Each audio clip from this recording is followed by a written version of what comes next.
Assalamualaikum warahmatullahi wabarakatuh. Alhamdulillah, alhamdulillahilladzi bi ni'matihi tatimmus shalihat. Allahumma salli ala sayyidina Muhammad wa ala ali sayyidina Muhammad wa ba'du. Rabbi shrah li sadri wa yassir li amri wahlul 'uqdatam min lisani yafqahu qawli, amma ba'd. Puji syukur mari sama-sama kita ucapkan kehadirat Allah Subhanahu wa taala atas limpahan nikmat, karunia, taufik, rezeki, hidayah dari Allah. Sehingga dengan izin Allah kita masih diberikan kekuatan dan juga kesehatan sehingga kita dapat menjalankan aktivitas kita sehari-hari. Alhamdulillah. Tidak lupa pula salawat beriringkan salam kita hadiahkan kepada Nabi Yuna wa Rasuluna Nabi Muhammad sallallahu alaihi wasallam. Allahumma salli wa sallim wa barik alaihi. Mudah-mudahan dengan memperbanyak salawat kepada Rasulullah nanti di yaumil mahsyar kelak kita tergolong umat yang mendapatkan syafaat dari Rasulullah. Amin Allahumma amin ya rabbal alamin. Indonesia merupakan salah satu negara multikultural terbesar di dunia. Hal ini dapat kita lihat dari banyaknya beragam suku, bangsa, dan bahasa yang terdapat di Indonesia. Satu hal yang patut kita syukuri bersama bahwa keberagaman ini merupakan sebuah khazanah kehidupan bangsa.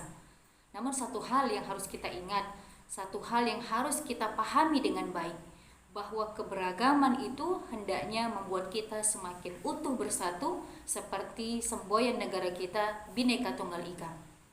Jangan jadikan keberagaman itu sebagai sebuah permusuhan, penyebab gontok-gontokan, karena Allah Subhanahu wa taala di dalam Al-Qur'an surah Al-Hujurat ayat 13 sudah menjelaskan. A'udzu billahi minasy syaithanir rajim.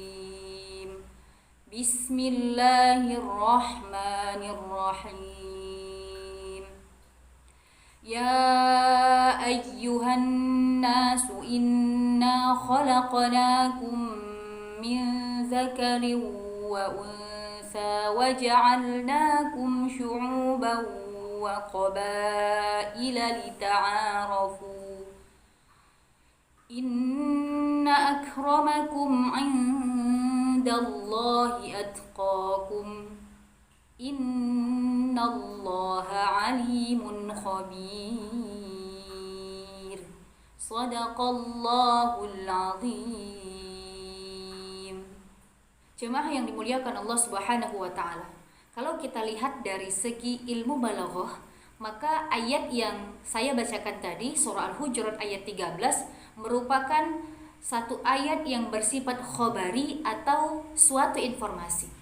Bahwasanya Allah Subhanahu wa taala hendak memberikan informasi kepada kita bahwa tujuan dari penciptaan Allah Subhanahu wa taala terhadap adanya perbedaan jenis kelamin laki-laki dengan perempuan, adanya perbedaan suku, perbedaan bangsa yang bermacam-macam itu adalah untuk satu tujuan, lita'arafu, agar kita saling kenal mengenal.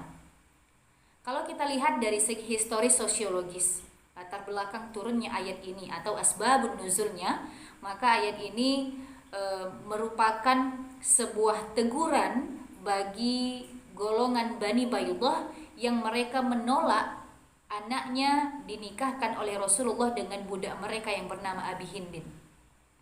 Mereka seperti mencemooh karena putri mereka hendak dinikahkan dengan golongan budak. Maka turunlah ayat ini surah Al-Hujurat ayat 13 sebagai teguran kepada mereka bahwasanya Allah Subhanahu wa taala telah menciptakan kita berbeda-beda jenis kelamin, ada laki-laki dengan perempuan, bercorak suku, berlainan bangsa. Tujuannya adalah supaya kita bisa saling mengenal, menebar cinta kasih dan sayang tanpa melihat status dari orang tersebut. Karena sesungguhnya yang membedakan kita di hadapan Allah bukan dilihat dari seberapa banyak harta yang kita punya, bukan dilihat dari seberapa tinggi pangkat yang kita punya, bukan dilihat dari seberapa bagus dan mewahnya pakaian kita, tapi dilihat dari bagaimana seseorang itu mengamalkan ajaran agama yang sudah dia pegang erat-erat. Allah melihat kepada amal dan juga hati manusia. Sebagaimana Rasulullah SAW bersabda, Innallaha la yanzuru ila suwarikum wa amwalikum, walakinnallaha yanzuru ila qulubikum wa a'malikum. Sesungguhnya Allah tidak melihat kepada rupamu ataupun harta yang kamu miliki, akan tetapi Allah melihat kepada hatimu dan amal perbuatanmu. Dengan kata lain, jemaah sekalian yang dimuliakan Allah Subhanahu wa taala, ayat ini merupakan landasan teologis bahwa kita jangan sampai terpecah belah hanya gara-gara perbedaan yang ada. Bolehlah kita katakan bahwa ayat ini menjadi satu renungan buat kita untuk memiliki sikap moderasi dalam beragama. Hendaknya perbedaan-perbedaan yang ada di sekitar kita itu menjadikan kita semakin menghargai dan meyakini bahwa perbedaan itu adalah rahmat dari Allah.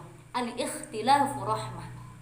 Langkah awal yang bisa kita lakukan adalah dengan kita saling menghargai perbedaan yang ada, menghormati keputusan apa yang diambil oleh orang lain, dan hendaknya kita saling menebar cinta kasih dan sayang, tidak menutup diri sama sekali, supaya kita bisa saling mengenal, saling terbuka, dan insya Allah dari sinilah akan tumbuh nanti yang namanya persatuan dan kesatuan, insya Allah. Karena kita berharap bahwa negara kita ini, Indonesia tercinta, akan menjadi negara yang baldatun thayyibatun wa rabbun ghafur, insya Allah. Demikianlah yang dapat saya sampaikan, mudah-mudahan ada manfaatnya. Saya Adila Putri, asal Madrasah Aliyah Negeri Kota Tebing Tinggi.